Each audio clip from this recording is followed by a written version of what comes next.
Oyo State Governor on his own, otherwise known as Seyi Makinde, has made the case for a single term of 6 years for elected political office holders across all levels of government in Nigeria.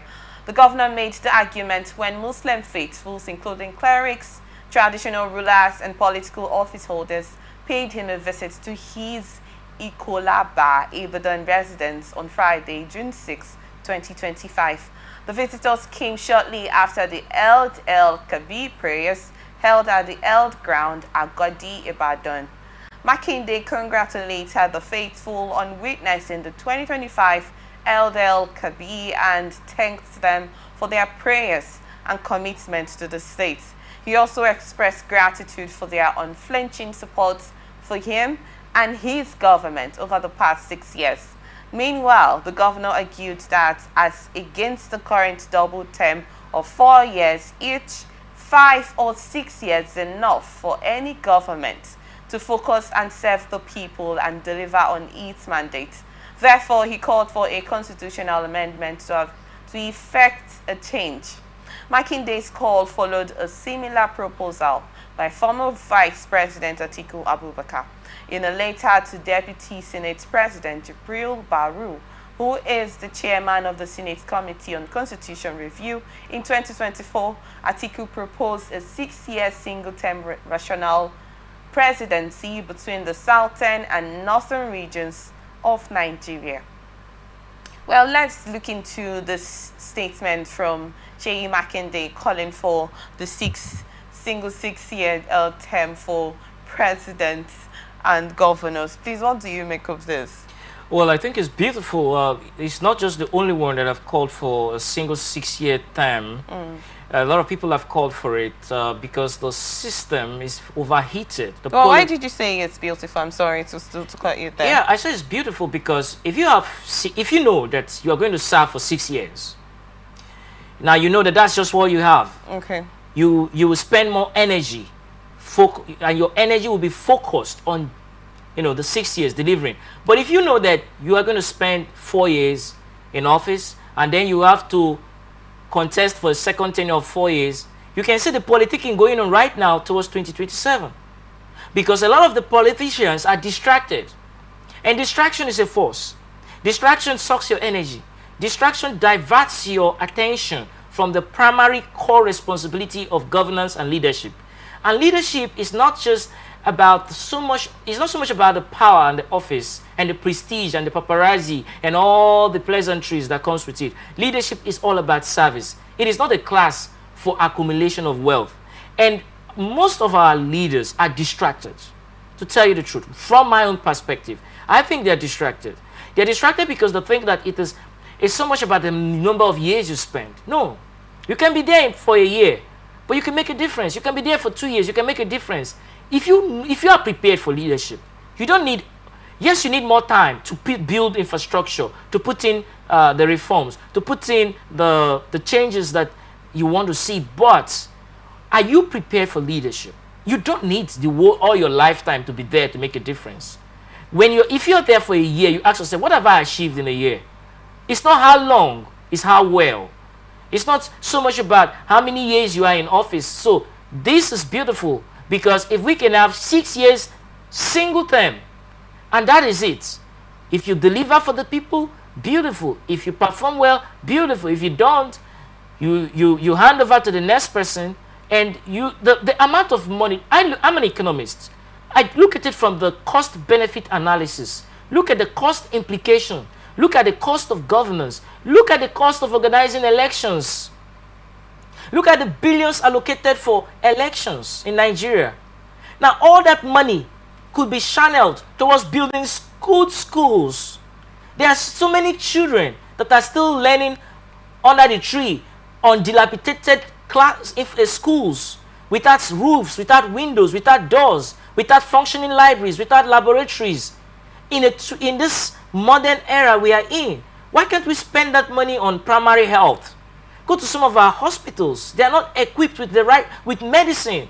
So a woman is going through her antenatal care and she will have to go to another place to buy drugs, and the drugs are expensive. Why not we train more staff?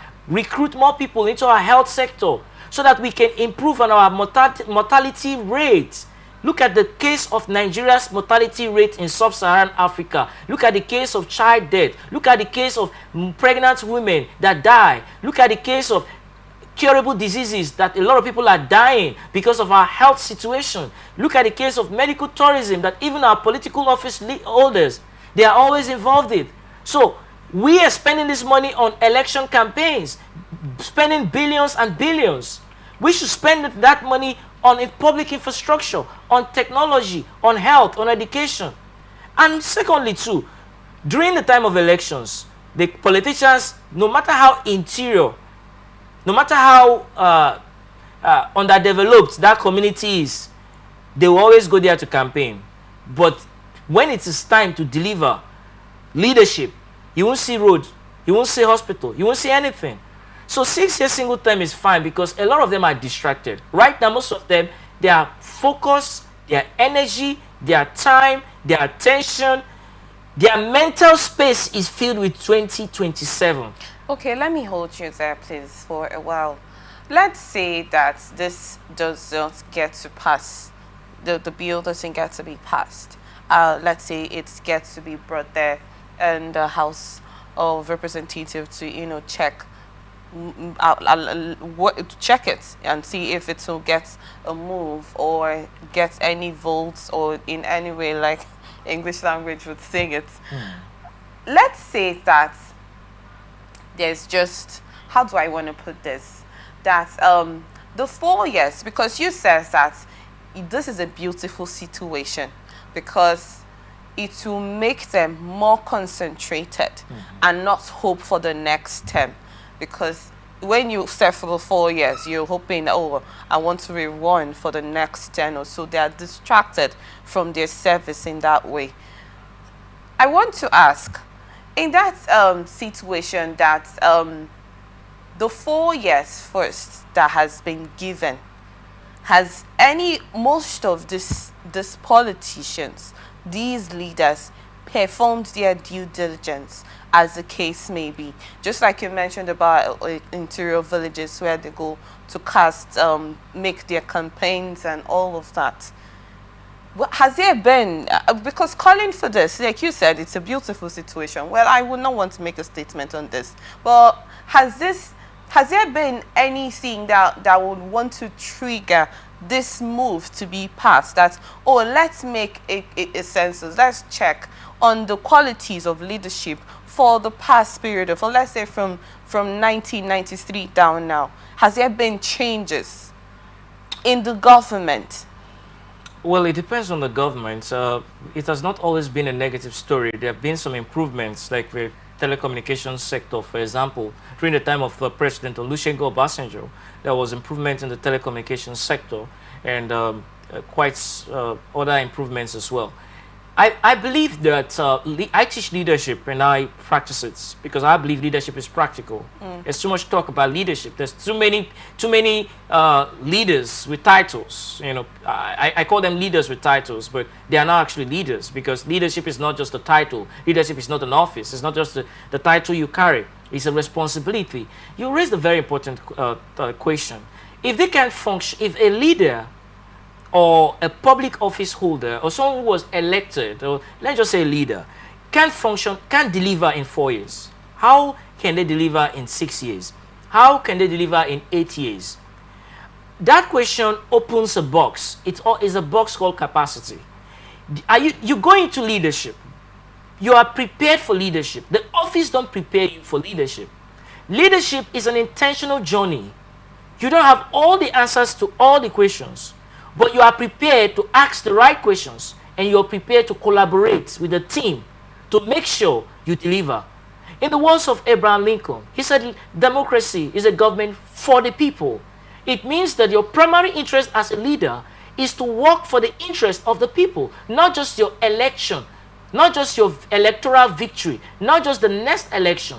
The core of your leadership mission is centered on for delivering the dividends of democracy for the people. Now, most of these people that are leaders, or we call leaders, their core mission is how to secure their office, secure the power, secure the position. They forget the underlying question that the power is not meant for you just to have a long fleet of cars, just to have houses everywhere, lands everywhere, and billions stored in your account. That position is for the people, and that power is for the people. That title of your excellency is to bring out excellency in the lives of people. That title of honorable is to make sure that when you go to a village that they don't have clean water, their life is not honorable, their life is dishonorable. They are still drinking water from the stream that is contaminated with oil spill. And you are the person representing them. They are your constituency and your constituents.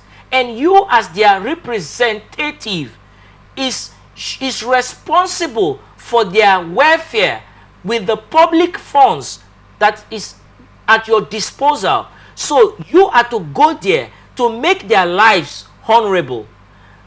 I will read from you a book by Alistair Cook, a particular BBC journalist wrote in his book, Letters to America. Can't get his name exactly, but he said something. He said, no group of humans, no matter how noble they are, will likely remain noble in the desperation of thirst. He talked about nobility, the human dignity.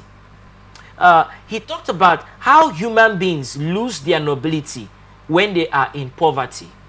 So it's all about capacity.